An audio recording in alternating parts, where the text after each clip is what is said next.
Assalamualaikum warahmatullahi wabarakatuh. Nama saya Zaratul Aina. Saya dari Prodi PGMI. Saya akan menjelaskan kajian teori yang ada pada PTK. Sesungguhnya ada banyak sekali variasi jenis-jenis penelitian. Variasi itu semakin tampak tergantung dari perbedaan dimensi yang digunakan untuk memandangnya. Salah satu cara untuk melihat dan memaknai jenis-jenis penelitian dalam kaitannya dengan peran kajian teori dalam penelitian adalah dengan menempatkannya ke dalam suatu kontinum deskriptif, ekspansif, verifikatif. Dengan pembedaan kelompok penelitian ke dalam tiga jenis penelitian itu, masing-masing tampak peran kajian teori di dalam masing-masing jenis penelitian tersebut. Kajian teori itu yang pertama itu bisa harus sebagai dasar untuk mencari kebenaran berdasarkan teori. Lalu teori-teori yang diambil harus relevan dengan pembahasan atau isinya dan variabel judul dan subnya yang diambil dari teori-teori yang terbaru, diambil dari berbagai aliran. Nah, bukan di satu aliran tapi dari berbanyak aliran. Nah, peran teori dalam penelitian berikut ini. Tabel yang menggambarkan peran teori adalah penelitian. Dalam penelitian, jenis penelitian itu yang pertama itu ada deskriptif. Ciri-ciri utamanya itu menggambarkan apa adanya. Dia harus apa adanya, jangan dimanipulasi. Nah, tanpa intervensi. Lalu ada naratif verbal, induktif kualitatif, tanpa hipotesis. Nah, peran teorinya itu mempertajam interpretasi. Lalu ada jenis eksplanatif. Nah, ciri-cirinya itu tanpa intervensi, kuantitatif atau kualitatif, tanpa hipotesis. Nah, untuk perannya membangun model hubungan antar variabel, instrumentasi pengukuran, interpretasi. Verifikatif, ada ciri-cirinya itu ada intervensif, manipulatif, kuantitatif, deduktif, uji hipotesis. Nah, untuk perannya analisis masalah perancangan eksperimen, instrumen pengukuran, interpretasi.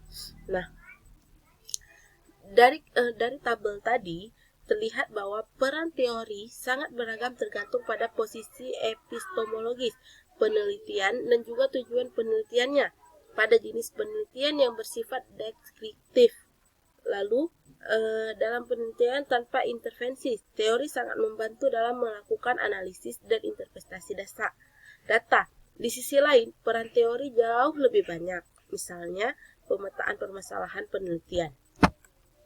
Nah, perencanaan penelitian sudah pasti memerlukan penguasaan teori yang kokoh berkenaan dengan sifat objek penelitian, identifikasi variabel penelitian, baik variabel pelakuan maupun variabel kontrol, dan termasuk perumusan hipotesis penelitian yang merupakan penurunan deduktif dari teori. Instrumentasi untuk kualifikasi data juga sangat membutuhkan dasar kajian teoritis yang kokoh, baik teoritis substantif maupun teori bantuannya. Agar betul-betul instrumen itu tidak menyimpan dari objek yang hendak diukur, pada jenis penelitian yang berfungsi eksplanasi, peran teori juga bermacam-macam. Peran teori yang sangat menonjol pada jenis penelitian ini adalah peran teori yang sangat menonjol pada jenis penelitian ini adalah sebagai grand theory, teori utama yang mendasari penyusunan model struktural hubungan antar variabel. Dalam epistemologi modernisasi, peran grand theory ini sangat kuat pengaruhnya terhadap konsep deduktif, elaborasi pertanyaan penelitian, instrumentasi, rancangan, analisis sampai dengan pemaknaan hasil analisis. Sebagaimana jenis penelitian lain, kajian teori dalam penelitian kelas juga memiliki peran yang penting. Kajian teori memberikan landasan yang kokoh untuk menentukan, mengenali dan merumuskan permasalahan yang layak untuk dijadikan fokus penelitian. Kajian teori juga memberikan landasan yang kokoh dan rasional dalam merumuskan hipotesis tindakan. Sehingga hipotesis tindakan yang dirumuskan tidak sekedar menduga-duga saja.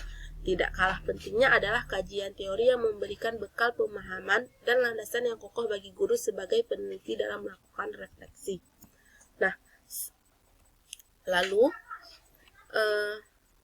Untuk mempermudah memahami peran kajian teori dalam penelitian tindakan kelas, dapat disimak penjelasan yang tertera pada tabel di bawah ini. Nah, ini tabelnya. Fungsi atau tahapan refleksi awal identifikasi tema sentra.